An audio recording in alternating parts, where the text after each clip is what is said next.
Ողջույն։ Այս անգամ խոսել եմ Արտակ Կալանթարյանի հետ։ Արտակ ունի 30-ից ավել տարվա ծրագրավորման փորձ։ Կարելի է ասել նա առաջի ծրագրավորողներից է Հայաստանում։ Աշխատել է Microsoft-ում, Amazon-ում, հիմնել է մի քանի ստարտափներ։ Սիրում է քշել մոտոցիկլ իր կնոջ հետ, ունի բազում հոբիներ։ Գրում է կոդ մինչև օրս։ Ես մեծ բավականություն ստացա Արտակի հետ զրույցից։ Հուսով եմ ձեզ էլ դուր կգա։ Լավ, Արտակ ջան, շատ շնորհակալ եմ հրավեր ընդունելու համար։ LinkedIn-ում որ նայում եմ, տեսնում եմ, որ 1980-ից 85 թվականները պոլիտեխնիկն է սովորել։ Ուզում եմ քո կարծիքը էլի լսեմ, որպես արդեն փորձառու երկար տարիների տարբեր տեսանկյունից այս հարցին նայած ոնց էր կրթությունը այն ժամանակ, ասենք պոլիտեխնիկում ու հիմիկվա կամ պոլիտեխնիկում կամ համալսարանում, ինչ տարբերություններ ես տեսնում, ինչն է լավը, ինչն է վատը։ Հրաշալի հարց է ու հրաշալի ձևով դրվեց, որովհետև մարդկա ասում է այն ժամանակ լավ էր, այն անեկդոտի պես ասում է ինչն էր լավ, ասում է ջահել էինք։ Հիմա ես չեմ ուզում այդ ձևի ասեմ, բայց հաստատ համ լավը կար, համ վատը չի կարելի միակողմանի մոտենալ այս հարցերին, բայց ասեմ շատ տարբեր է, որոշ բաներ ինձ ուրախացնում է շատ բաներ ինձ շատ ուրախացնում է, մի քանի փոքր բան կա, մի քիչ տխրացնում է համեմատած առաջի հետ։ Նախ եւ առաջ ասեմ, այն ժամանակ մի տեսակ գոնե մեր պոլիտեխնիկում, որտեղ ես լրիվ պատահական ընդունվեցի, որովհետեւ գալիս եմ տենց գրականության արվեստի մարդկանց ընտանիքից, մեր ընտանիքում ոչ մի ինժեներ չկար, ինչ որ առումով նույնիսկ տրագեդիա էր, որ ես գնացի պոլիտեխնիկ, բոլորը ասում Չէ, իրանք չէին էլ իմանում այդ ինչ է մոտավորապես, էլի, հետո ասում էին դե պետք է շատ Մերգելյանում աշխատես, առավոտից գիշեր այնտեղ վազես, եսիմ ինչ ա, դե այտենց շատ բան մասնագիտություն էր վատ։ Ես ընդունվեցի ռադիոտեխնիկայի ֆակուլտետը։ Մի տեսակ այն ժամանակ բան էր, ասեմ չի ասի թե մենք տենց լավ սովորող էինք, մեր կուրսը եսիմ ինչ էր, բավականին ասեմ կրթական մակարդակը բարձր չէր, ինչքան էլ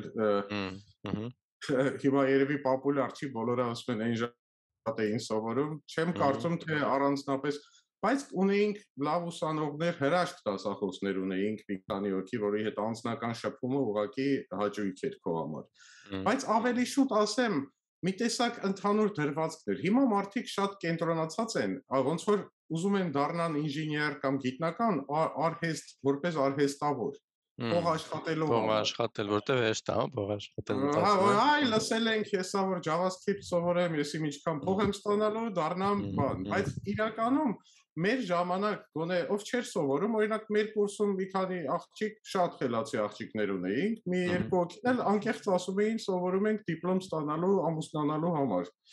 Օժիտ տանեմ։ Օժիտ, էլի արդար էր, կամ տղաների մեծ մասն անկեղծ ասում էին կարևորը, լավ է։ Տղաների մեջ էլ բավականին համարյա օժիտի համար էր, սենց ասեմ, բայց հրաշալի նաև ինչ որ միկրոինտելեկտուալ մթնոլորտ կար, որովհետև դասերը տենց ճնշում չէր, հիմա լավ սովորես, վատ սովորես, այդ 120 ռուբլին է ստանալու, այսինքն ով որ ուզում մի բան աներ, տենց հավաքվում, ինքդ քեզ, բազբազում էիր, ինչ որ բաներ էիր գնալ, ասենք թե ես մի օր մեր ֆակուլտետում հետո որ աշխատում էի, ինչ որ կինս կենսաբան, դե կենսաբանությունից ինչ որ մի բան ինքը ինձ ասել էր, գնացի ասի, ես ապշեցի, թե բոլորը այդ ինչ խորը կենսաբանական գիտելիքներ ունեին ռադիոտեխնիկայի ֆակուլտետում, դասախոսները, վաները։ Ինչի, որովհետև պարապ էինք, ասենք թե 11-ին գործ էինք գնում, 1-ին պերերիվ էինք գնում, ես իմ 2-ին գալիս էինք, բայց մարդ կար այդ ազատ ժամանակը եսիմ ինչ էր անում, բայց մարդ էլ կար նստած այդ ազատ ժամանակը ընդհանուր կրթում ու դենց բազմակողմանի ակադեմիկ, բոլորս դենց Լեոնարդո Վինչիի պես տարբեր բաներ էինք անում, քիմիա էր մեկը սովորում, մեկը եսիմ ինչ էր, то համարյա ես երևի դրան շնորհակալ եմ, որովհետև ես մասնագիտությամբ ռադիոտեխնիկ եմ, ես լրիվ պատահական ծրագրավորող դառա, այսինքն այնտեղ մի հատ հաշվիչ մեքենա մի օր տեսա, ինչ որ շատ կնոպ հաշվիչ էլի ձեռի հաշվիչ, որը շատ կնոպկաներ ուներ ու իմ 3 ամսվա թոշակի գինն էր։ Բարեբախտաբար այդ 3 ամսվա թոշակը ստացել էի, տվեցի առա, հետո պարզվեց դրանով կարած ծրագրեր գրես, ռուսական այդ BK, չգիտեմ 34 ինչ է դա 97 քայլ կարող էր տպել ու ինքը կրկներ վերցրեցի մի շաբաթ տնից դուրս չեկա, առավոտից գիշեր ինչ որ սեղմում էի, նայում էի ինչա լինում, սովորեցի ինչ որ ծրագիր գրել, գնացի մեր ամբիոնում գլուխ գովացի, ասի ես ծրագրավորում գիտեմ, մենք ասի վայ, մենք էլ մի հատ նայրի մեքենա ենք ստացել, ոչ ոք չի իմանում ոնց են ծրագրավորում, կարող է գաս աշխատես, տենց այդտեղից ու ես լրիվ թողեցի ռադիոտեխնիկան, ես չգիտեմ ոնց ավարտեցի, ինստանս մի տեսակ հարգում էին դրա համար։ Ասում են լավ դու մի արի մեր դասերին։ Ոնց որ իրանց ամբիոնում միակն է։ Այսինքն ուզում եմ ասեմ տենց ազատություն հիմա չկա։ Հիմա մարդիկ աշխատում են, ասենք թե միտեղ, երկրորդ տեղ են աշխատում, երեկոները գնում են, ուզում են ծրագրավորում սովորեն, իրանց այդ բաները հետաքրքիր չի, ինտելեկտուալ ու փիլիսոփայական հարցերը, բիտերի ու բայտերի ու ոնց աշխատում, ինչու։ Նենց որ ասեմ Բայց որ ասեմ ընդհանուր մակարդակը ինձ թվում է ավելի բարձր է, ավելի մասնագետները ավելի Մեր մոտ ավարտում էին, իսկ չէին իմանում իրանք ինչ են ավարտել։ Ասենք թե ավարտում էր մեկը մասնագիտությունը, մարդուն ասում էր հիմա դու ինչ պետք է անես, ինքը լավ չէր հասկանում նույնիսկ ինքը ինչ է ավարտում։ Այսինքն իրանք ոնց որ այդ հարցը պետք չէր լուծեին, իրանց համար այդ հարցը կլուծվեր, հա, տենց էր։ Հենց այդ դու ավարտում էիր, քեզ նշանակում էին միտեղ։ Տենց մի ընկեր ունեինք, հետ ավարտել էր, Մերգելյան էին ուղարկել, գնացել էր, առաջի օրը նստել էր, երկրորդ օր մի շաբաթ, մի ամիս գործ չկա։ Վերջը ասել էր, բա մի բան տվեք անեմ, տվեմ, մեջը մի հատ ամբողջ թվեր ու կալկուլյատոր, ասել էին, այս բոլոր թվերը գումարի իրար։ Երրորդ օրը մեկը ասել էր, որ կատակ են անում իրա վրա, էլի։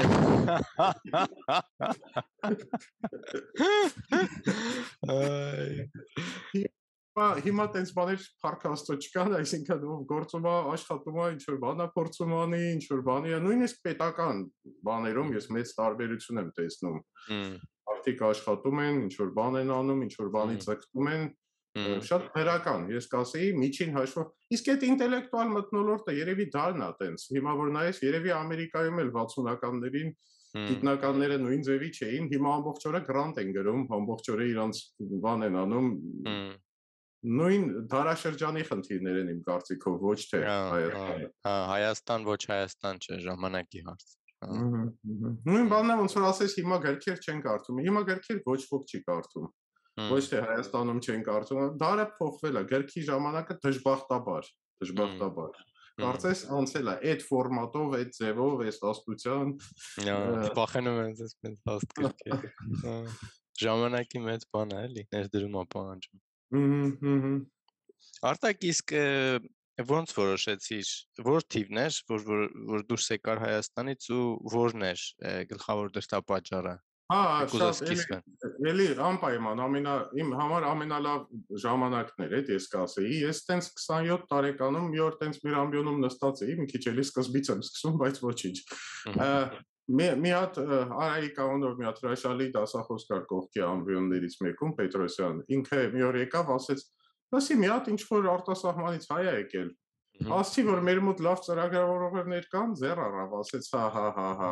մի հատ բերեմ հետախոսա, էլի, ես էլ արդեն մի քիչ ռեպուտացիա ունեի ճիշտ ասած, էլի, տենց ինչ-որ բաներ էի անում, կարծեմ, արդեն այդ աթարի,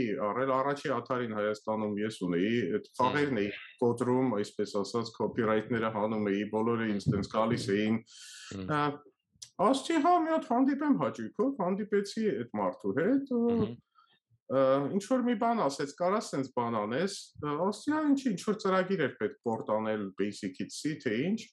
գնաց հետ, ես նստեցի, արեցի, սա ասում էին մի արա, ձերի գործ ուզում, ասցի, չէ, անեմ, ցույց տանք, որ կարանք, ինչ-որ բաներ արեցի, ուղարկեցի, շատ տպավորվեց, իրա մասնագետին ուղարկեց Հայաստան, 90 թիվն էր երևի, ու ասեց մարդիկ հավաքի խումբ ստեղծի այդտեղ, ինձ թվում է մենք առաջին արտասահմանյան ամերիկյան ընկերության մասնաճյուղն էինք ստեղ։ Ահա, փաստորեն ստեղ Հայաստանում աշխատել եք, մասնաճյուղ եք, հա։ Հա, առաջին փաստորեն մոտ 10 հոգով մի հատ թիմ հավաքեցինք, հրաշք թիմ, շատ փայլուն հիմնականում ասենք թե 2-3 հոգի ֆիզիկոս էին, իսկ ծրագրավորողներ իրանք ծրագրավորողներ չէին, բայց ուզում էին սովորեին, թե արդեն գիտեին արդեն սովորել էին, բայց շատ փայլուն թիմ էր, պրոդուկտ ստեղծեցինք 91 թվին, Ամերիկայում մեր product-ը սկսեց վաճառվել։ Լուրջ։ Windows 3-ի վրա կոչվում էր Boomerang Business Graphics։ Տենց մի հատ ծրագիր էր, որ բան չարթեր էր սարքում, տենց տարբեր բաներ, թվերը տպում էր, Windows-ի ծրագիր էր։ Վիժուալիզացնում էր, ասենք, գրաֆիկները թվերը տպում էր, ոնց որ Excel-ում, տենց մի բան ուներ, աղյուսակում տպում էր թվերը, ցույց էր տալիս, ու մենք Excel-ից շատ առաջ էինք։ Հետո մի հատ banner printing ծրագիր ունեինք, Banners on Windows։ Տենց մեծ պլակատներ էր կարում տպել թղթի վրա, շատ գեղեցիկ բաներ էին անում։ Մի քանի շատ հրաշալի կոլեկտիվ էր ուղղակի, հաճույք էր։ Տենց աշխատում էինք, իհարկե հիմակվա բաներով մեր աշխատավարձը շատ ծիծաղելի էր, բայց այն ժամանակ նույնիսկ կասեի, որ տենց վատ չէր այն ժամանակվա համար։ Ասենք, որ համեմատես ում հետ կհամեմատես, ինչ կարգի աշխատավարձ եք ստանում։ Դե կարող եմ գումարով ասեմ, որովհետև դա արդեն վաղուց գաղտնիք չէ, ամիսը $40 սկսեցինք, որը համարվում էր բավականին, հետո արդեն 150 էինք կարծեմ ստանում մի տարուց, որ միլիոնատեր էին, որ մատով փողոցում քեզ ցույց էին տալիս։ Ֆերարիով էի փողոցում։ Բայց դժբախտաբար դե սրտերը բան, որ այդ սկսվեցին, այդ կռիվ բան, այդ պատմությունները, տեղից արդեն նույնիսկ մի պահ ինչ որ կարողացանք մետրոյի մեջ մի փոքր խուց վերցնել գետնի տակ այն ամենաբան տեղը, որ լույս լինի, կարողանանք աշխատանքը շարունակել։ Ու հիշում եմ այդ, որ ասենք թե փոքր մի հատ sense խուց էր, 3 փոքր սեղան էր դրած, 6 հոգով նստած 6-ով ծխում էինք, ես զարմանում եմ, որ մենք մի քիչ տարուց բոլորս Չիվանդացեք։ Պաստորն այդ սրտին բանին, ես նույնիսկ բան էի, որ տանն էի, ես մի հատ հզոր համակարգիչ ունեի, 286 էր, 4 Ես էլ եմ դրանով սկսել, գիտեմ։ Այն էլ 160 մեգաբայթ դիսկ ունեի, բոլոր ասում էին այդքան ինչ ես անելու, էլի 40 էր, տենց։ Փորձում էի դրանով աշխատել մինչև այդ օֆիս վերցնելը, բայց դե լույսը մի ժամ, 2 ժամ էր, որ բաց չթողեի, դրան զանգի մեջ լուցկու չոփ էի մտցնում, որ ասենք թե հենց լույսը տան, զանգը զանգում էր, գիշերը 2-ին վեր էի կանում, բութ էի անում ու սկսում էի ծրագիր գրել, էլի, որ գոնե մի բան գրեմ, ուղարկեմ, որ աշխատանք հաշվի, ընկերությունը բան լինի։ Իսկ ինչ լեզվով էի գրում ծրագիրը։ C-ով։ Մոլոդեց այն ժամանակ արդեն C-ով կոմպիլյատորներ կային, արդեն լավ։ Բան, floppy-ով էր նույնիսկ սկզբում, հետո hard drive-ով Turbo-ի էր կոչվում, Borland-ներ, Borland այդ ընկերության լեզուն էր։ Մինչև այդ արդեն assembler-ով էի սկսել PDP 11-ի, Basic էի ծրագրավորում, Pascal-ը բոլորիս սիրելի լեզուն էր այդ ժամանակ, այդ Turbo Pascal-ը։ Ես հիմա իմիջիայլոց այդ Borland-ի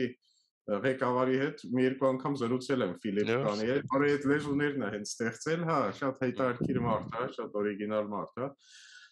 Տենց այդ գործերը սկսեցինք, լավ էր գնում ընկերության վիճակը, բայց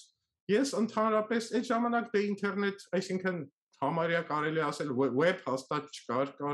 email կար, թե չկար։ Բա ինչով էիք ուղարկում, ասենք ծրագիրը գրում էիք, ոնց էիք ուղարկում պատվիրատուին։ Սպասում ենք մեկը գնա Ամերիկա։ Ֆլոպիով տալիս էիք օրը, բար ֆլոպին հանգարց փչանալ ճանապարհին, դրանք շուտ էին փչանում, չէ՞, թե մի երկու անգամ կոպի էիք անում։ Մի քանի կոպիա։ Բան էինք, նույնիսկ ես մի հատ մոդեմ ունեի ու առաջի անգամ բան էինք արել, տենց կապ հաստատեցինք, էլի կարում էինք, բայց դե շատ թանկ էր այն ժամանակ ու 1200 բիտ էր։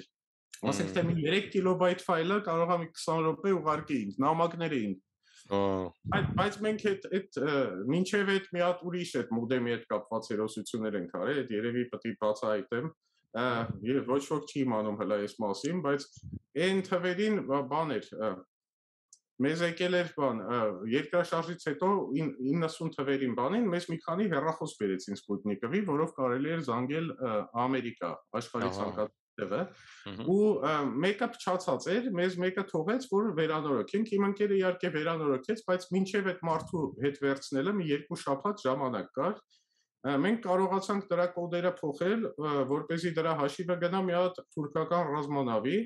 չեմ կատակում, ու սկսեցինք րոպեն $7 զանգել Ամերիկա, այնտեղ մտնել տարբեր բաներ, կայքեր կային այն ժամանակ, տենց BBS web չէր, էլի, ուղղակի login-ը իրելնում ու ծրագրեր էինք download անում տարբեր, տենց տարբեր ինֆորմացիա էինք բերում, առավոտից գիշեր մեր տանը 3 հերթափոխով 8 ժամ նստած download-ներ էինք անում, որ հասնենք ինչքան հնարավոր է ինֆորմացիայի սովում էինք ճիշտ ասած, սենց ասեմ, էլի, ասենք թե մի հին ժուրնալ, մի ասենք թե PC magazine կար այն ժամանակ, որ գալիս էր մեկի ձեռը, սենց ամբողջ Երևանով պատատվում էր, սենց քոքից քոք ռեկլամներով կարդում էինք, սենց փորձում էինք ջոկելետի նկարներն էինք նայում, սենց հենց որ այդ մոդեմը ոնց որ պատուհան էր մեր համար դեպի աշխարհը, որ հանգարց բացվել է ինչ որ փակ մի տեղում։ Իհարկե հետո արդեն վերադարձրեցինք տիրոջը, կոդը հետ փոխեցիք։ Ու տենց, բայց այդ ինֆորմացիայի ծարավը իմ համար մեկ բանն էր ինձ թվում, որ Հայաստանից գնացինք այդ ժամանակ, դրա համար տենց էլի հերվից սկսեցի հարցին, բայց շատ հետաքրքիր ձև ներկայացրեցի։ Ես քրքերի կարոտ էի, ես երազ էի նոր տեխնոլոգիաներ սովորեմ, նոր բան անեմ, երբ որ հնարավորությունը եղավ գալ Ամերիկա, շատ ուրախ էի, իհարկե դժվարություն շատ եղավ, ես մենակ եմ եկել, մի 7 ամիս ընտանիքս ընդեղ մենակ էր, հիվանդություններ եղան, դե ջուր պտի կրեինք ինքարկ, թեղկինս 2 փոքր երեխայի հետ։ Բայց իրականում բավականին շուտ միավորվեցինք, Բոստոն գնացինք։ Հիմա էլ ես Բոստոնում չեմ, ինչ է հիմա թե։ Չէ, հիմա Վաշինգտոն։ Հիմա Վաշինգտոնում եմ, բայց վաղը մեր իրերի կեսը լցրել ենք մի հատ մեծ տրեյլերի մեջ ու գնում ենք դեպի Թենեսի։ Անցումային շրջանը։ Հա, գնում ենք այնտեղ իրերը տանում ենք, հելա չենք էլ որոշել որտեղ ենք ապրելու, բայց այնտեղ երևի միտեղ կառնենք, հետո հետ կգանք, տենց կվաճառենք, կգնանք, բայց այդ process-ում ենք։ Որոշել եք գնանք։ Հա 96 թվից Վաշինգտոն նահանգում ենք ապրում, համարեցինք, որ բավական է, մի քիչ էլ ուրիշ տեղեր ուսումնասիրենք։ Բայց նաև Հայաստանում էլ տուն ունենք, ասեմ, 3 տարի առաջ հետ եկանք Հայաստան, մինչև այդ էլի գալիս գնում էինք, բայց տենց մի 5 տարին մեկ ճիշտ ասած, այդքան շատ չէ, 3 տարի առաջ կարելի ասել տեղափոխվեցինք, հիմա տուն ենք առել, այգի ունենք, խմիչքներ եմ թորում, այնտեղ պանիրներ եմ սարքում, հա, ու տարվա կեսը արդեն Հայաստանում ենք ապրում։ Ամառ բանը տաք եղանակներին գալիս եք։ Ավելի շուտ տենց հա աշնանը ասենք, թե դե 2000 թվին 3 ամսով եկանք 15 ամիս մնացինք, ճիշտ ասած, այդ COVID-ը սկսվեց, հետո արդեն տոմս էինք առել, պատերազմը սկսվեց, դե ասենք էլ այս պահին չենք կարող մի տեսակ հետ գալ, տենց, բայց դժգոհել չեմ, շատ լավ էր, շատ սիտուացիան լավը չէր, բայց մեր ընդեղ լինելուց դժգոհ չեմ, սենց ասեմ, նենց հիմա էլ նույն բանն ենք պատրաստվում անել, հեսա աշնանը հաստատ էլի գնալու ենք հայ։ Իսկ գործը չի տուժում, չէ, որ ասենք տեղափոխում եք Հայաստանից հասցնում ես աշխատել, թե ասենք գիշերները պետքա չքնես, որպեսզի կարողանաս գոլեկանել։ Հիմա իմ գործը 100% Հայաստանում է, Հայաստանում մի փոքրիկ թիմ ունեմ, հա, մի 2 հոգի մշտական, մի քանի հոգու հետ էլ համագործակցում ենք, տենց, հա, իրանք այնտեղ են, հակառակը ստեղից է մի քիչ դժվար։ Դե կարող է վեշերը քանի հավաքել եք Հայաստան։ Հա, դժբախտաբար երեխաները այստեղ են, հələ որոշ տեղ ոնց որ տեղ ուզում ենք ունենանք, բայց հիմնական պլանները Հայաստանի հետ ենք կապում։ Շատ լավ է։ Շատ լավ է։ Արտակ ջան, ես քո բանը LinkedIn պրոֆայլից տեսնում եմ, որ դու 10 տարի 96-ից 2006 թվական անց ես կացրել Microsoft ընկերությունում որպես ինժեներ։ Գոհ ես, որ այդ 10 տարին այնտեղ ես անցկացրել, ինչ, ասենք, կարևոր փորձառություններ ձեռք բերեցիր, որ կուզես կիսվել դրանց մասին այդ 10 տարի։ Էլի, շատ էլի բան է, ճիշտ հարց է էլի, հետաքրքիր հարց է, ինչպես բոլոր հարցերը եւ գոհ եմ եւ դժգոհ, սենց ասեմ, էլի։ Իրավունի իրադրական եւ բացական։ Շատ ծաղելի է կյանքը, որովհետեւ ես միշտ սիրել եմ փոքր տեղեր աշխատեմ, անկեղծ ասած, տենց ստարտափ փոքր ընկերություն, տենց որ ամեն ինչ անես, որովհետեւ ես սիրում եմ ամեն ինչ անել, էլի։ Մի բանի վրա ու Բոստոնում 2 գործ փոխեցի, ինքա մի հատ իդեալական ընկերություն, 10 հոգի էինք, 2 հրաշալի ղեկավար ունեինք, շատ լավ տեղ էր, ուրեմն թիմի կեսը անում էր consulting, որ փող աշխատեր, մյուս կեսով էլ մեր product-ն էինք էլի ստեղծում, այդ product-ը կոչվում էր web browser,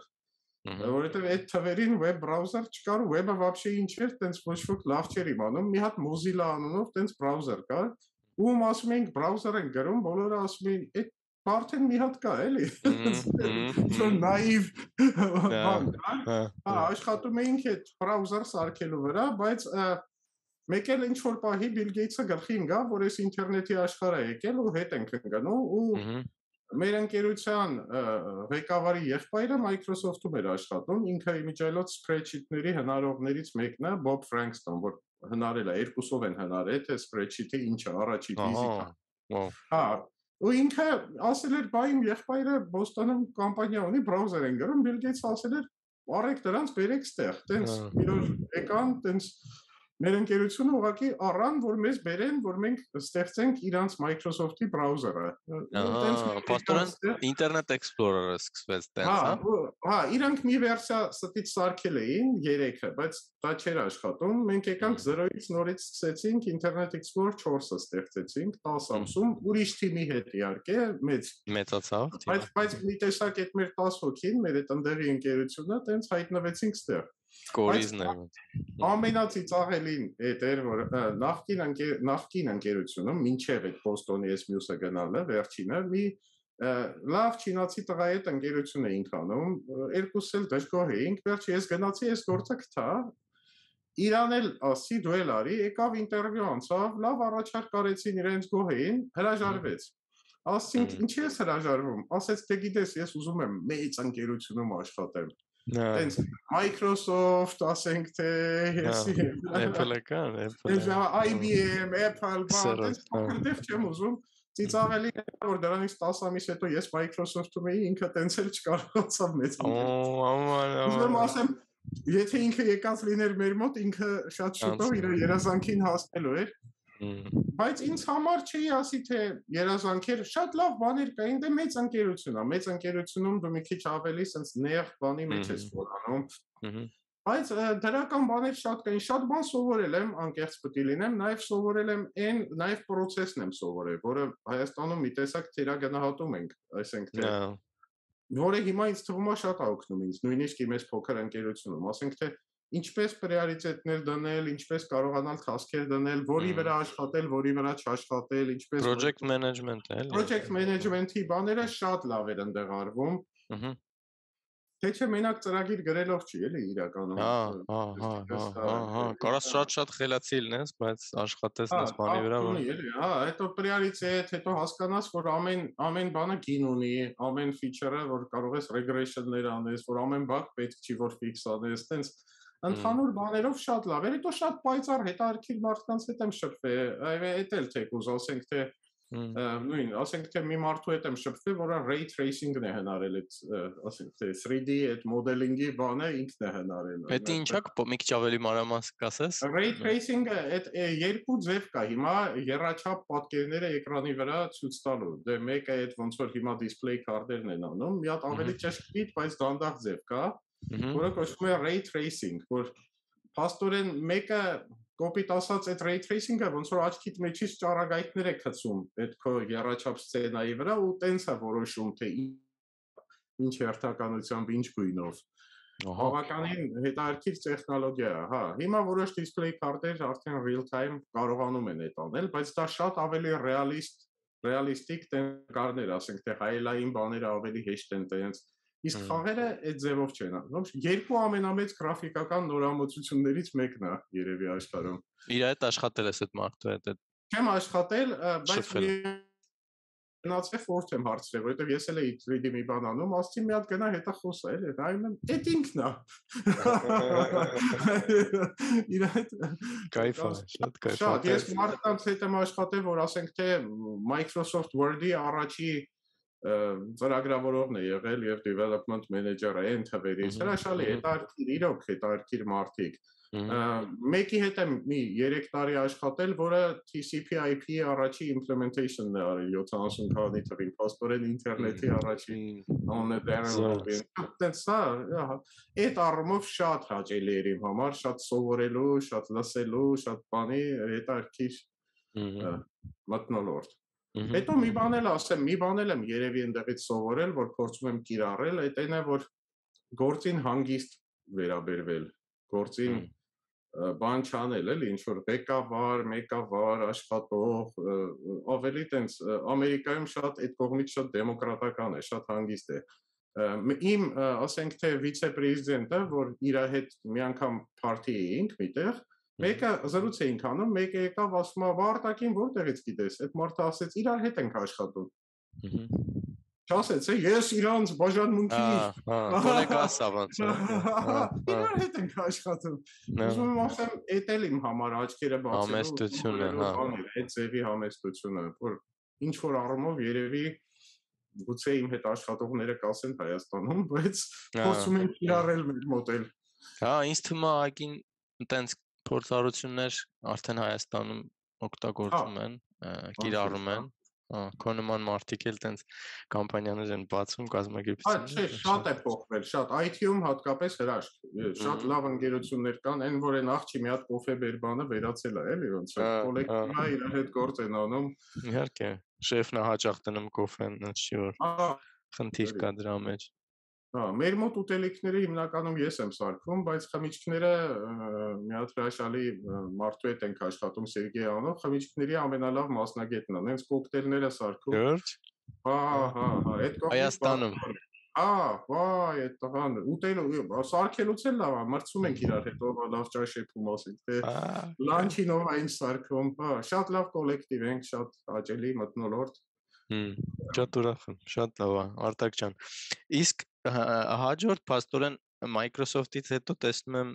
անցել ես Amazon 2006-ին, բայց անցկացրել ես ընդամենը 1.8 տարի այնտեղ։ Հա, ճիշտ է։ Սկզբում որ համեմատես, ասենք Microsoft Amazon-ի ինչ տարբերություններ կա, առաջի հարցս էդ է, մեկ էլ ոնց եղավ, այդքան քիչ տևեց Amazon-ում։ Դու լրիվ լավ հարցերը միանգամից զգում ես ինչա պետք բարձր բան անել, ասեմ։ Մերսի, շատ հետաքրքիր ստացվեց մի տեսակ, դե ես օգնել էի արդեն Microsoft-ից, բայց նա ինչ չէր որ ինչ որ կարիք ունեի։ Ինչ կար, հա։ Просто նորություն էի ուզում։ Մի օր ասի, մի հատ տեսնեմ այդ Amazon-ից հա բան եմ առնում, կստացի Amazon-ի առաջի հաճախորդներից մեկն էի, այդ չեմ իջում, որ թվին, 95 թվին դեռ Բոստոնում էի, մի հատ Ազիմովի գիրք առա, այդ Foundations Edge-ը։ Հայերեն տարբերակը կա իդեպ, եթե չես կարդացել, շատ լավ են թարգմանել, հա,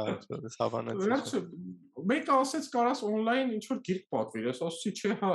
ախր այն վաղ իրոք էլի, ասենք թե մի 100 հատ կայք էր, չեմ չափազանցնում, ասենց տեղը իր ման գալիս տեքստով, բանով Մտա Amazon ինչ որ տեքստով էջ էր, այդ գրքերի կատալոգ էր, ուրիշ բան չկար այն ժամանակ, ոյս կարեցի Ազիմով։ Static էջ էր, էլի, չէ՞։ Ահա, երկու հատ գիրք ընտրեցի, ինչ որ $7, ինչ որ փողը տվեցի, մի 5 օրից եկավ։ Մեկը կարդացի, կազմը փոկվեց, paperback-ը։ Ասեցի մի հատ email անեմ, չեմ կասկածում որ Բեզոսն է պատասխանել, որովհետև ես 140 քանի երրորդ հաճախորդն էի, այսինքն ինքը այն ժամանակ իր գարաժում սեղանի վրա են, որ բանց, սեղանից, բռնից սեղան էր սարքել իր համար, տենց լեգենդ կա։ Գիտեմ։ Այդ դռան սեղանի վրա երևի փաթաթել է այդ, որովհետև պատասխանացին բայ ներողություն, քեզ հեսա մի հատ էլ կուղարկենք, այդ հիմնել կարաս պահես։ Ասեցի, ես ինչ լավ ընկերություն է։ Տենց այդ արդեն ու ես վաղուցվանից արդեն ձևավորվեց։ Օգտագործում էի, ասի այդ արքիր կլինի մի հատ գնամ այնտեղ, դիմեցի որ գնամ հարցազրույցի ընդեղ, ասի ամել առիթ է, Seattle կգնամ, դե մենք Redmond-ում էինք, ուրիշ տեղ է, էլի մի քիչ հեռու, downtown գնամ, մի օր անցկացնեմ, գործից ով վերցրեցի, առավոտը գնացի Seattle հարցազրույցի, մի հատ շատ տենց ճարպիկ վտվտիկ տենց արագ խոսացող խելացի մարդ էր առաջինը, դիրեկտորները տեղի, մինչև հիմա այդ ընկերություն ենք անում, բաների ֆրենդերից է, այսպես ասած, ու աշխատում ենք հետը։ Ինքը բան արեց, հենց առաջի հարց, շատ հետաքրքիր գնացա։ Ես էլ նենց եմ գնացել, որ չեմ էլ ուզում ընդեղ գնամ, նախ էլ առաջ ես այդ ժամանակ web-ից այդքան այդ ասպեկտներից, server, service, web, ես լրիվ Microsoft C#, բան, տենց բաներով էի։ Ասի ավելի լավ, չիլնի, էլի հիմա զրույց կանեմ, երևի այդ հանգստությունն էլ է օգնում, որովհետև այս մարդը ինձ հարցրեց, ասեց, հիմա մի հատ քեզ հարց տամ, ասեց։ Մենք email-ի թիմն ենք, ամբողջ email-ը Amazon-ի մեր թիմից է գնում։ Մենք կարող ենք օրը 1 միլիոն հատ email ուղարկենք։ Բայց մենք տարբեր թիմերը, Amazon-ի ներքին թիմերը ուզում են, մեկը 500,000 է ուզում, մեկը 1 միլիոն է ուզում, մեկը, բա ոնց բաշխես իրանց մեջ, էլի, ոնց անես։ Ինչ է բաշխես մեյլերը, թե որովհետև դու չես կարող, որը 1 միլիոնից ավել ուղարկես, բայց հիմա այս մի թիմը ուզում է 800,000 ուղարկի, այն մեկն էլ է ուզում 800,000, այն մեկը բոլորին ուրախ պահենք։ Հա, ոնց անես, որ բաշխես, ասեց ում կտաս, էլի։ Ես պատասխանը գիտեի, բայց կատական էլ միշտ սիրում եմ, էլի։ Ես ասացի անշուշտ ասացի, կտամ նրան, ում ղեկավարը ամենաբանն է, annoying-ն է, ամենազզվացնող գործում է, դա էլի, նոր սուսուփ Այս մարդը սենց լռեց, դեմքը մռայլվեց, ասեց դու չես կարող պատկերացնես ինչքան ճիշտ ես։ Շանկերտ էլի կարևոր է։ Որտեվ կյանքից ելնելով գիտես որ տենց կլինի, բայց իհարկե ճիշտ պատասխանն էլ տվեցի, ասացի կփորձեմ չափել ամեն email-ից ինչքան օգուտ է գալիս։ Հետո մի քիչ randomize պատահականացնեմ, որ նաև մյուսներին էլ հնարավորություն տամ բան անել, ասենք թե 80%-ը կտամ բան, ասենց, բայց այդ կատակը կարող է հակառակ էֆեկտ ունել, էլի, բայց հա, մարդու ինտերվյու անողի բանից էր կա։ Հա, ինքը հումոր շատ էր սիրում, երևում է, որովհետև դրանից հետո արդեն համարյա ձև չկար, որ ես չանցնեի, պարզվեց, էլի, որ մյուսներն էլ արեցի, շատ լավ առաջարկ արեցին, շատ տենց բան, բայց ախր ես էլ արդեն ասում եմ, բայց գիտեք, ես ոչ Java գիտեմ, ոչ web գիտեմ, ոչ Հետո ինքս ինձ մտածեցի, դե լավ, երևի մի բան գիտեմ, գնամ այնտեղ։ Գնացի, լրիվ ուրիշ էր Microsoft-ի համեմատ, ասեմ, Microsoft-ում ամեն մարդ իր դերը ունի։ Օրինակ, ես կոդ եմ գրում, push եմ անում, այսինքն գնաց, կոդս դնում եմ այնտեղ։ Մի ուրիշը գալիս է build անում, մի ուրիշը գալիս է հավաքում է CD-ի վրա, մի ուրիշը ուղարկում է, մի ուրիշը զանգում են Amazon-ում ամեն ինչ դու ես, այսինքն դու գրում ես, դու դնում ես սերվերի վրա, դու հետևում ես, որ գիշերները, ասենք թե լոգերում սխալներ չլինեն, դու հաճախորդների հետ ես խոսում, մի տեսակ իմ համար այդ արտակարգ է տարքիր էր։ Պատասխանատվություն leadership principle չէ իրանց որ։ Հա, լրիվ մի հոգով ու ես իրանց email թիմի, այսպես ասած, lead-ն էի։ Չնայած հենց ես գնացի այդ թիմը, բոլորը գործից դուրս եկան, նաև իմ ղեկավարից ղեկավարը մի շաբաթում ունդեղ երկար աշխատած 2 հոգին, մնացին մի 4 հոգի, որոնք բան չգիտեին ու ես էլ չեմ հասկանում նույնիսկ ինչա կատարվում։ Դնում ես այնտեղ, մեկը զանգում է ջղայնացած, ասում է ABCD սերվերը down-ա, չի աշխատում, ինչ է կապվում, այդ ինչ սերվեր է, ոչ ոք չգիտի ինչ սերվեր է։ Սենց փորձում եմ ինչ որ գտնել, reboot անել մի բան, նույնիսկ չենք հասկանում մենք ինչ պետք է անենք, այնքան քաոսային վիճակ էր, ուրեմն pager էին տվել,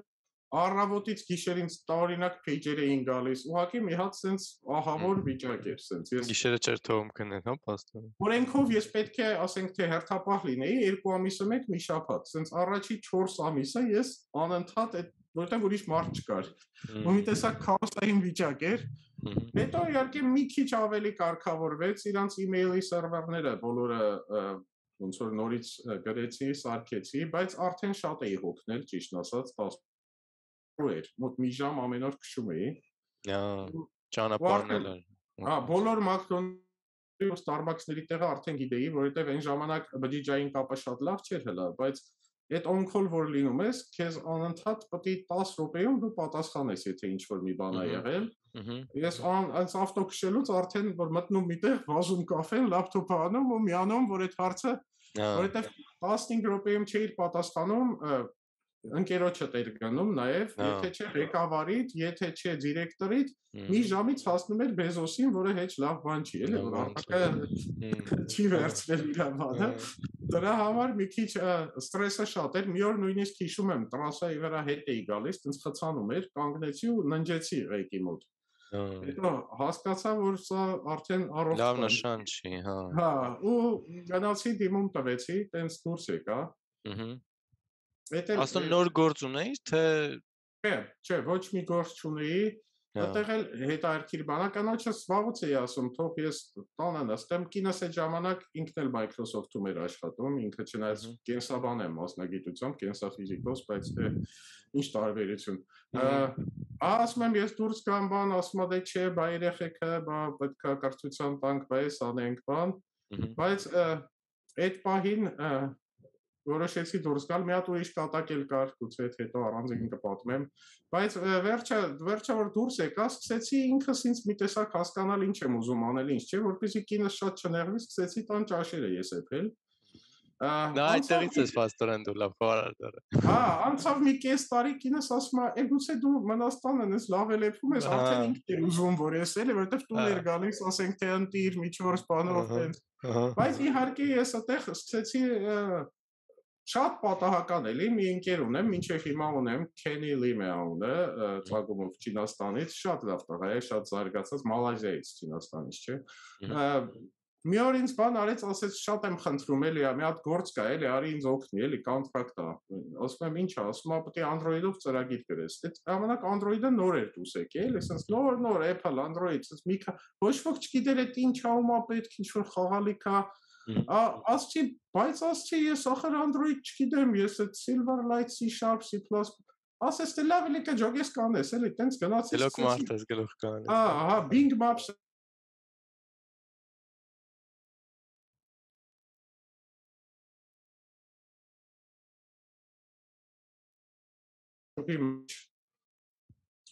ու տենց այդտեղից սկսվեց իմ մոտ մի տեսակ մոբայլ կարիերա,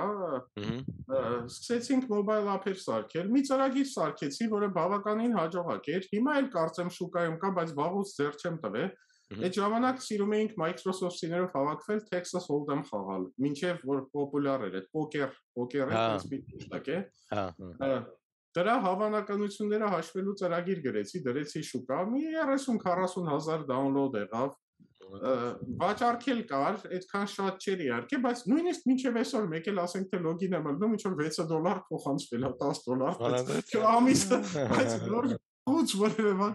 տենց սկսեցի անել consulting անել տարբեր ընկերություններում, մի հատ հրաշք պրոյեկտ արեցինք մի 4-5 տարի Disney-ի հետ, հրաշք, ուղղակի դրանց լավ պրոյեկտ, Պատմի խնդրեմ։ Շատ լավ գործեր ու այդ մարդկանց հետ երեք իրանց հետ էլի ուրիշ գործեր եմ անում, այդ նույն մարդկանց հետ, որոնք հիմա Disney-ում չեն։ Ուրեմն դա Disney Research Team-ն էր, ինձ գտավ իրանց վիցե-պրեզիդենտը, ինտերվյու արեց, թե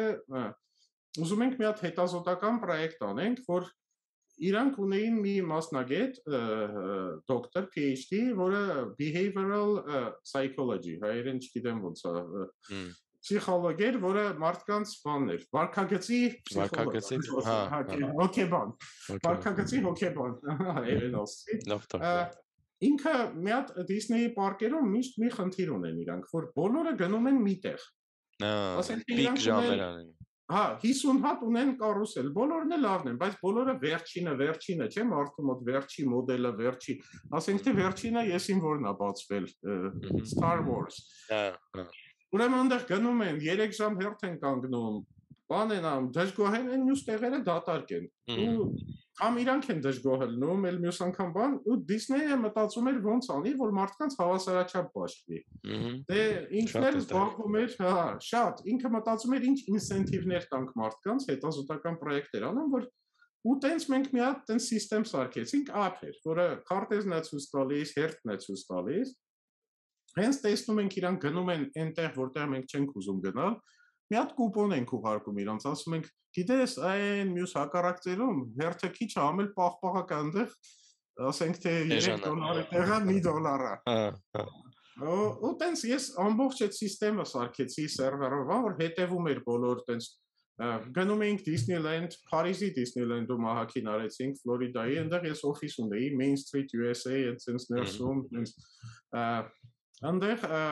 այդ հետազոտություններն էինք անում, համ ուրախ տեղ է, աշխատում ես, համ ձերի կարուսել ես նստում այսպես ասած։ Ձերի կարուսել կա։ Իհարկե ոչ այնքան արդեն հոգնած էինք տես բաներից, բայց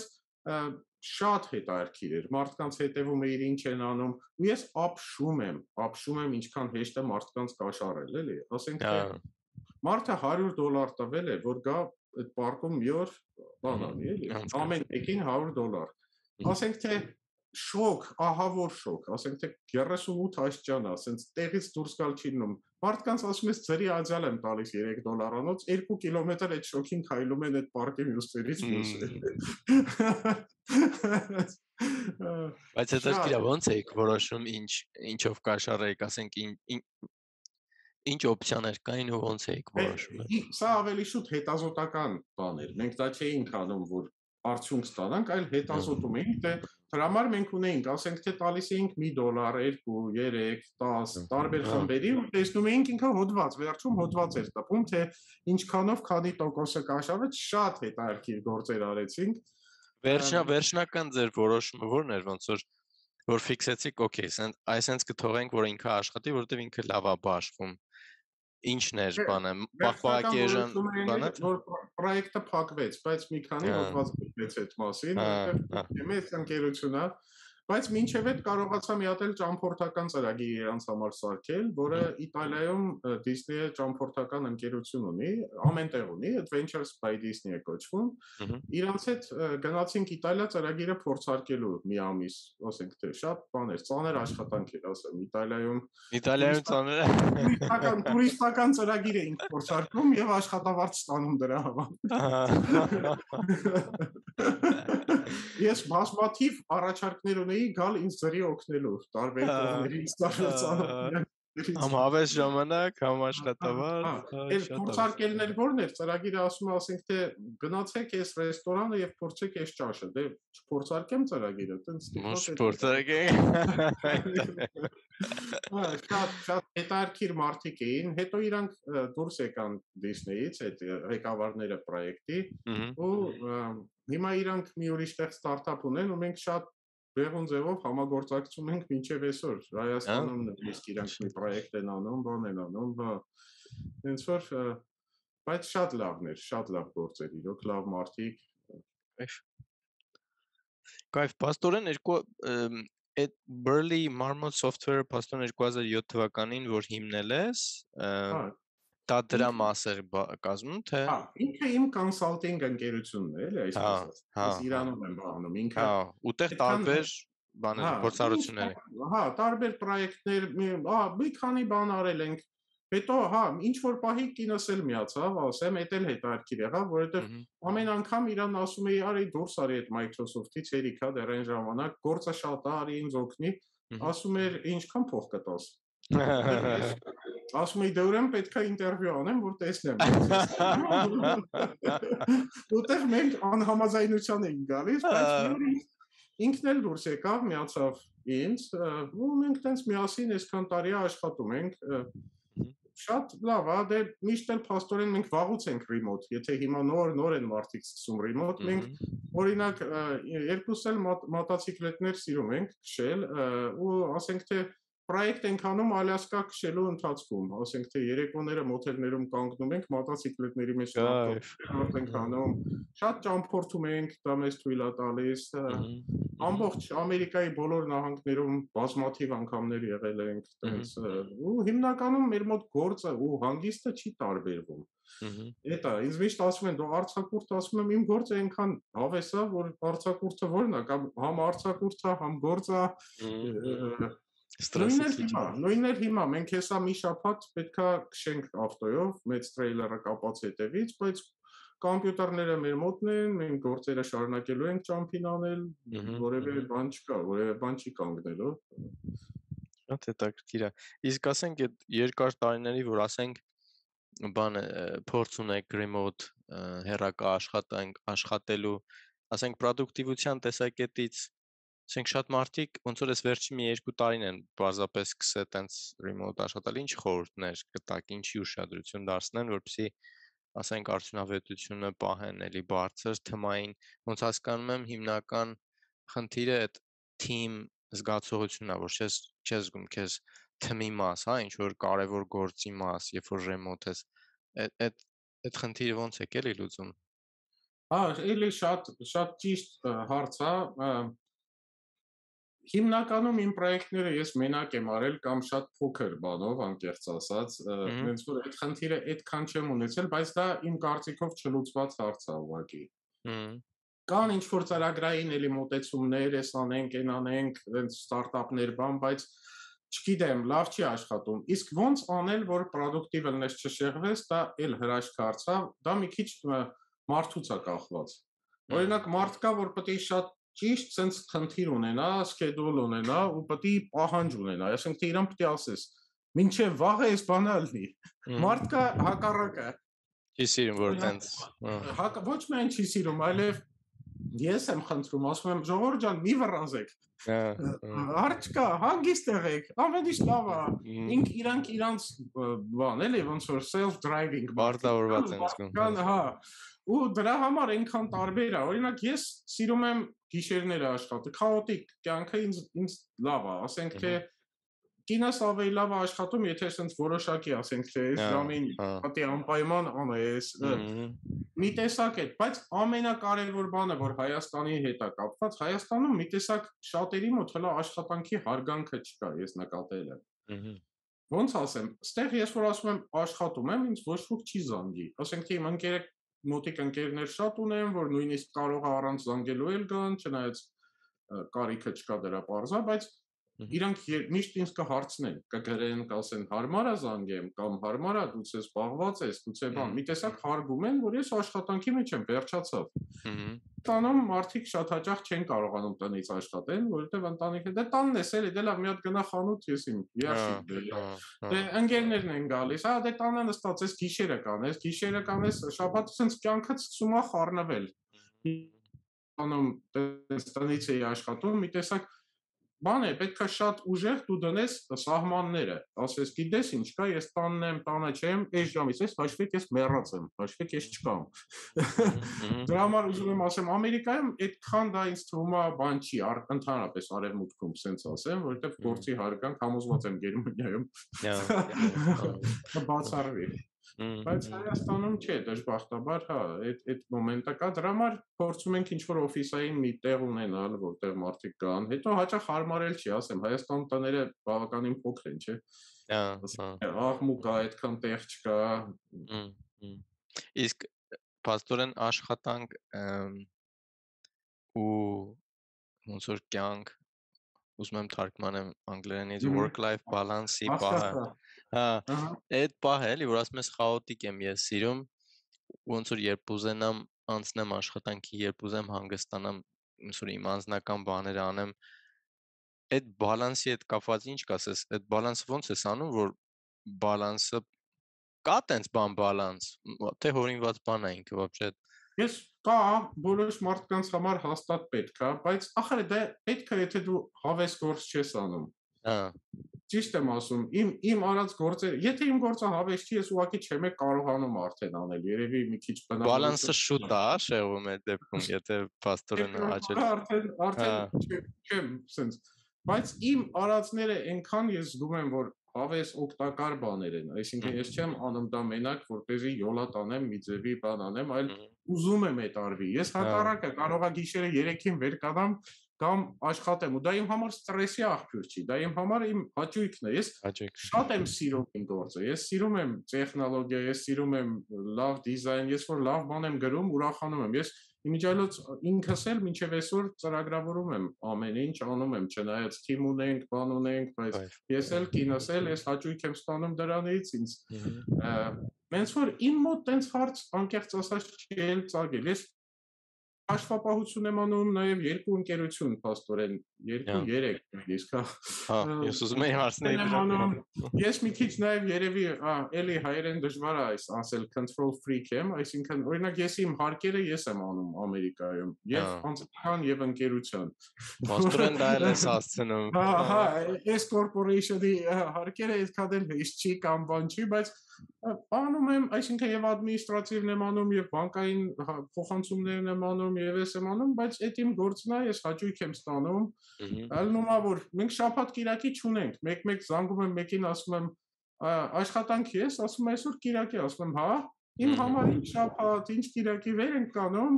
հաց ենք ուտում, եթե սենց լավ է եղանակը, մենք անտառում ենք ապրում, իմիջիայլոց, հա, դուրս ենք գալիս, ամայի տեղում ենք։ Քայլում ենք, գալիս ենք, հաց ենք ուտում, նստում աշխատում ենք, հետո գնում ենք միտեղ, հետո գալիս ենք էլի ենք աշխատում, հետո մինչև ժամը 2-ը գիշերը կարող է մարդուկին նստենք այս օֆիսում, աշխատենք, հետո էլ գնում ենք, հետո էլ սենց որևէ դժգոհություն չունենք, հետո էլ Արտակ ջան, զայնդ կորավ։ Հա, մի քիչ իմ մոտ Հա։ հարցեր կան։ Այդ անտառը Անտառը իր բացական կոմերն է ունի։ Միջելոց, եթե մենք 3 օր առաջ խոսեինք, դա ուղղակի շատ դժվար կլիներ, որովհետև մենք Microsoft-ից 15 մայլ հեռավորության վրա ենք ապրում ու մեր ինտերնետը 3 մեգաբիտ է այստեղ։ Ահա։ Բայց հիմա ուղղակի Starlink-ը վերջապես մեզ հասավ, Elon Musk-ի այդ բանը։ Բայց հələ մի քիչ պետք է տեղը ճիշտ դնենք, դրա համար ինձ թվում է ներողություն մեկ ոնց որ սառում է կապը։ Աստորեն արդեն սկսել են Ամերիկայում։ Հա, ու շատ լավն է, շատ գոհ ենք, շատ հազիվ մարդկային ինտերնետ ունենք։ Երևի պատճառներից մեկը, որ տեղափոխվում ենք, նաև այդ կապի բաններ ստեղ, անկեղծ ասեմ, թե չէ շատ գեղեցիկ տեղ ենք ապրում։ Եղնիկները գալիս քնում են մեր տան մոտ, արջերը գալիս են մեր աղբը գողանում են, տենց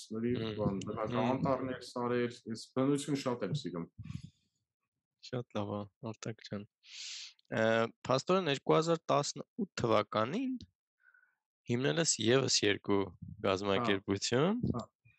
Stewart Software, մեկը Peace of Mind AI-ը։ Ինչը դրդապատճառ է, ոնց է, որ երկուսը միաժամանակ, հա, մոտավորապես հիմնեցիր։ Դե հիմա ասեմ, երկուսը մի տեսակ տանդեմ են, այսինքն իրանք մի ընկերության ամերիկյան եւ հայկական կողմերն են։ Ահա, օքեյ, բարձր։ Ուղղակի մեզ ստեղ պետք էր Delaware կորպորացիա ունենալ, որովհետև մենք այդ ինվեստորների հետ խոսալուց տարբեր հարցերով ավելի հեշտ է, բայց Stewart-ը մեր հիմնական ստարտափն է, այսպես ասած, Հայաստանի, որի հետ գործ ենք անում։ Իսկ ինչպես սկսեցինք, դա էլ մի քիչ հիմա երևի այդքան պոպուլյար չի էս ասել, բայց այդ փոփոխությունների հետ էր Հայաստանում կապված։ Մի տեսակ պատրաստ էինք արդեն, մենք նույնիսկ մինչև այդ փոփոխությունները արդեն մթնոլորտը շունչը Հայաստանում շատ էր դուր գալիս վերջի տարիները, ի տարբերություն ասենք թե, ու մտածում էինք ինչ կարող ենք այնտեղ ինչ որ մի բան անել, մի գործ անել։ Ու տենց հա, ինչ որ ամեն ինչը զուգադիպեց, եկանք Հայաստան, սկսեցինք մեր այս ստարտափը, որը հիմնականում ուզում ենք նոր product ստեղծենք, մենք խուսափում ենք outsourcing-ից, անկեղծ ասած, որը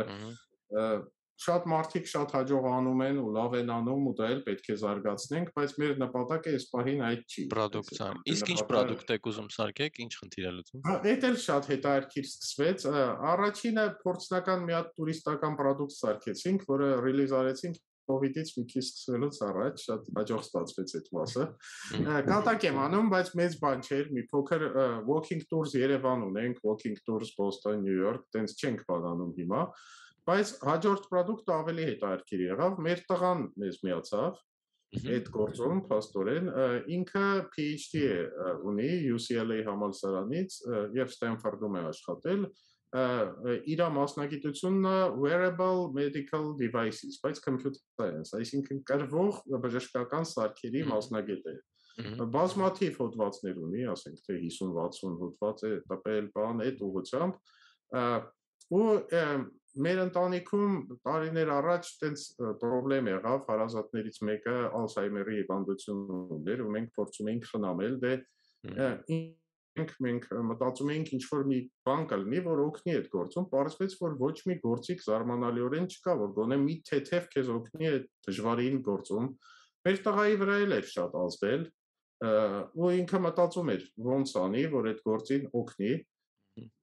Բայց դե կատարյալ լուծումները դժվար են, ինչ որ սենսորներ դնես, կամերաներ դնես, էս անես, այն անես, երկրորդ ոնց որ բանը, որ եղավ, կտորը այդ բանի հանելուկի շատ զարմանալիորեն մի հերու ինչ որ բարեկամ ունի կինոս Յուտայում, հրաշալի տղա է, Ալեքս Դանոյան, սկի չենք իմանում բարեկամ ենք թե չէ, էլի, բայց ընկեր ենք լավ, սենց ասեմ, ինքը աշխատում էր այդ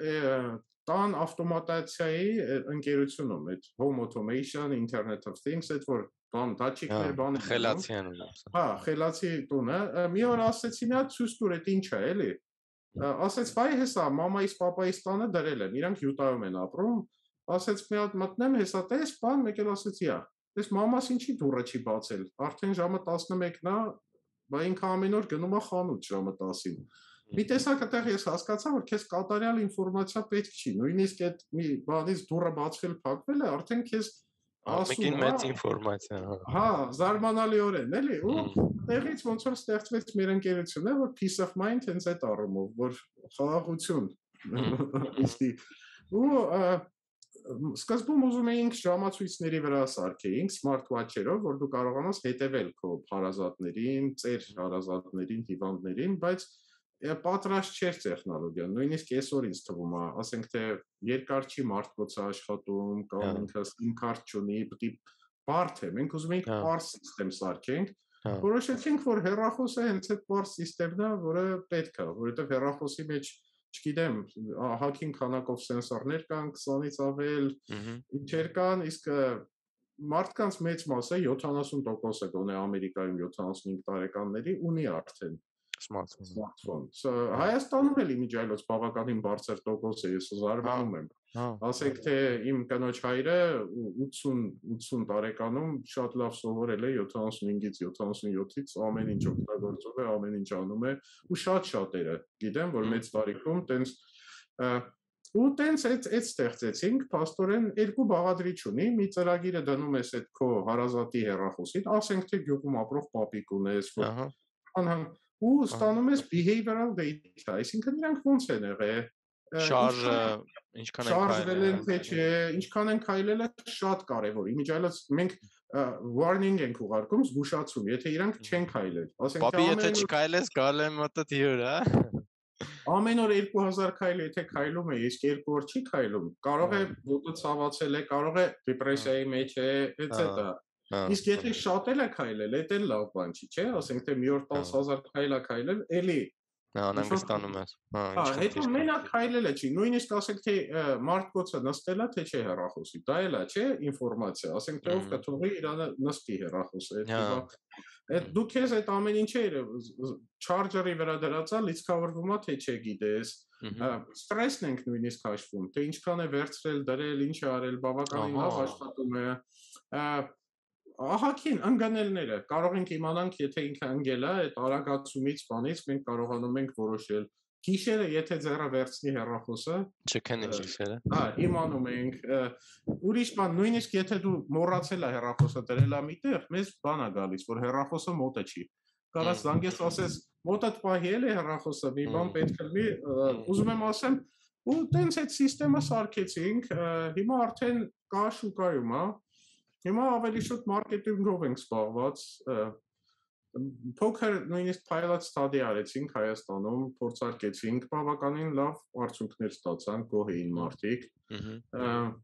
Տենց հիմա տարբեր կոնֆերանսների են գնում, հեսա ապրիլին այս ճամփորդության մի մասը պետք է գնանք Նյու Օրլինս քաղաքում, ծերերի կոնֆերանսում տեղ ենք վերցրել, այնտեղ ցուցադրենք, խոսում ենք տարբեր ընկերությունների հետ, թոշակառուների միությունների հետ, տենց մարքեթ ենք անում։